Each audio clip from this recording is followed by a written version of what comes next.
Hey, what's up, y'all? Y'all know my slogan. I don't know it all,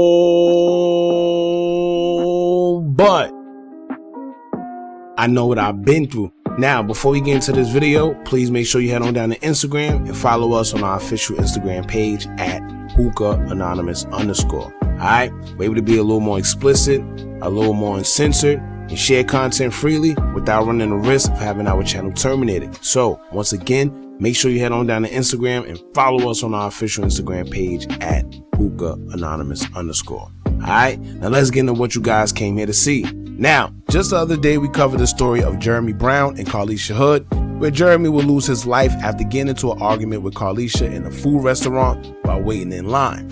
Now, reports say that it's unknown why they started arguing. However, things got physical after Jeremy Brown would put his hands on Carlishia when he would threaten her to say one more word and he would hit her. As she would proceed to speak, Jeremy would hit her 4 times, striking her in the face and head area each time, and that's when her 14-year-old son would shoot him in the back.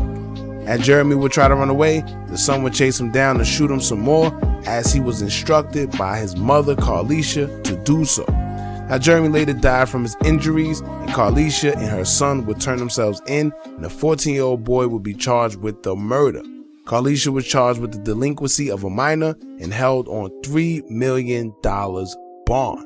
Her family would get on social media to state the shooting was justified because Jeremy was beating on Carlishia, but others would share different opinions. Some believe that no matter what, the 14-year-old son shouldn't have shot Jeremy and ended his life. So that was the biggest debate on social media. Like I stated earlier, we did a video covering the whole situation already, so I'll leave a link to the video in the comments for y'all to go check out and get caught up on what's going on. As of right now, let's speak on the release of Carlishia Hood and her son. Now, although this story just hit social media and went viral, it was already a thing since last week, but it got global recognition on social media as soon as camera footage will hit the internet, causing people to change their opinions. At first, the narrative was that 35-year-old Carlishia Hood ordered her 14-year-old son to kill 32-year-old Jeremy Brown after they got into an argument. However, once the video went viral, it showed Jeremy viciously attacking Carlishia as he would strike her in the face numerous of times after instructing her to stop speaking. As of today, prosecutors decided to drop all charges due to, quote, emerging evidence. Now, Carlishia Hood appeared in court last Thursday, June 22, 2023, on charges of first-degree murder and contributing to the delinquency of a minor. Judge Barbara Dawkins ordered Hood to be held on $3 million bail. Carlishia's next court date had been set for next month in July, but prosecutors scheduled a hearing for today, June 26, 2023, where they announced they were dropping all charges. They also later announced that murder charges against the teenager also have been dismissed. Now, the Cook County State's Attorney's Office written statement said, quote, in light of an emerging evidence, today the Cook County State's Attorney's Office has moved to dismiss charges against Carlishia Hood and her 14-year-old son. Based upon the facts, evidence, and the law, we are unable to meet our burden of proof in the prosecution of these cases. And that pretty much was it.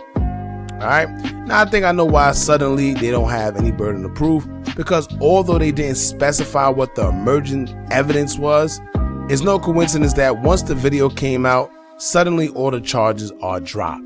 And no one deserved to die, right? But unfortunately, Jeremy was the aggressor of the situation, in which he escalated it along with his girlfriend and put hands on a woman in front of her 14-year-old son. Not to mention, we know that perception is everything, so the news also found Jeremy's social media and pointed out that he had posted a picture of him holding 2 big military-style guns as well. So that also is what hurt his image to prosecutors. As sad as it sounds, they're probably just looking at him as another criminal off the streets. Now, prosecutors also pointed out that Carlishia had a valid firearm owner's identification card and a concealed carry permit, along with no previous criminal record. So y'all see how that looks? It looks more like the odds were in her favor in the first place. Then once that video came out, that kind of like solidified it. Alright, now they're saying that Carlishia was released out of Cook County today. She didn't answer any questions as she walked out this afternoon, and her and the family later declined to comment outside of her home as well. Now, here's the thing, man. Like I said, it's a lot of people that's riding on this. A lot of people are saying that he was wrong. A lot of people are saying that she was wrong for instructing her son to kill. I see people saying she should never got the kid involved. But once again, the fact that he was just wailing on her, and the crazy part is it was people there too. You know, I seen other men there. It sounded like it was another woman in the background aside from the girlfriend that was there, but nobody did anything.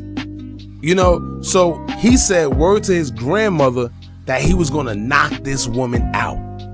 And that's exactly what he set out to do. He tried to knock her out.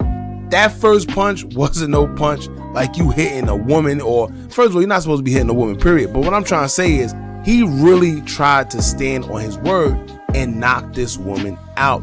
I counted 4 times that he struck her in the face and head area. Some people said 3. I counted 4. That first one was just enough for me. You heard it. It sounded devilish. It's just crazy. And the fact that he felt so comfortable with putting his hands on another woman while his woman was there, it just lets me know that he does that.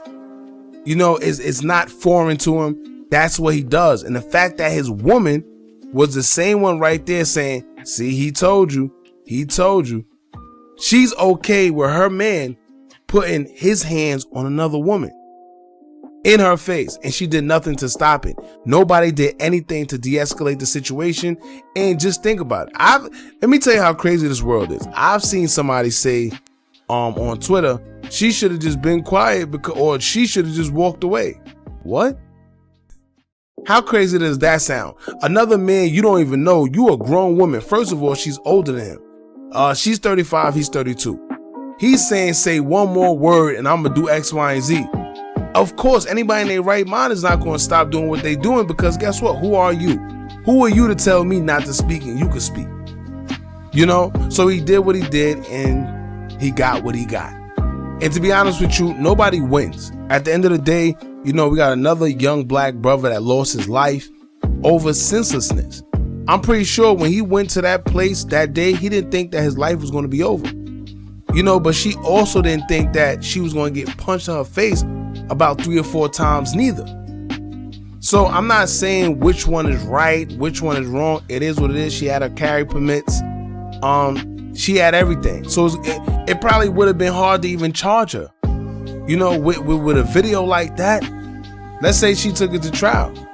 Them people that's in the jury, them jurors, once they would have seen that video, man, what you think they would have said? They would have said, let that woman go. You know, and when you look through the Facebook pictures, you could tell that this is not just some horrible ghetto family. I went on her social media. She's a credit repair agent. She does a whole bunch of stuff. So you could tell that it's not like she was out there looking for trouble. However, she came across it and the situation unfortunately escalated. You know, it could have been de-escalated. It could, who even knows what they was arguing about? But whatever it was, I'm sure it wasn't worth him losing his life. Not over no food. So at the end of the day, man, I just want to get you guys' opinion. The girlfriend actually said something about it too. The girl that was there behind the scenes that was escalating it or antagonizing the situation along with Jeremy. She actually spoke out on Facebook. So we're going to do another video talking about that. I was going to keep it in this video, but I want to just keep this kind of short so y'all could, you know, focus on one thing and then we take it somewhere else in the next video. All right. So y'all jump in the comments. Let me know how you feel. Don't forget to like, comment, share, and subscribe. Hit that bell so you're notified every time we drop new content. And remember, as long as you keep on watching, I'm going to keep on dropping. And I'm out.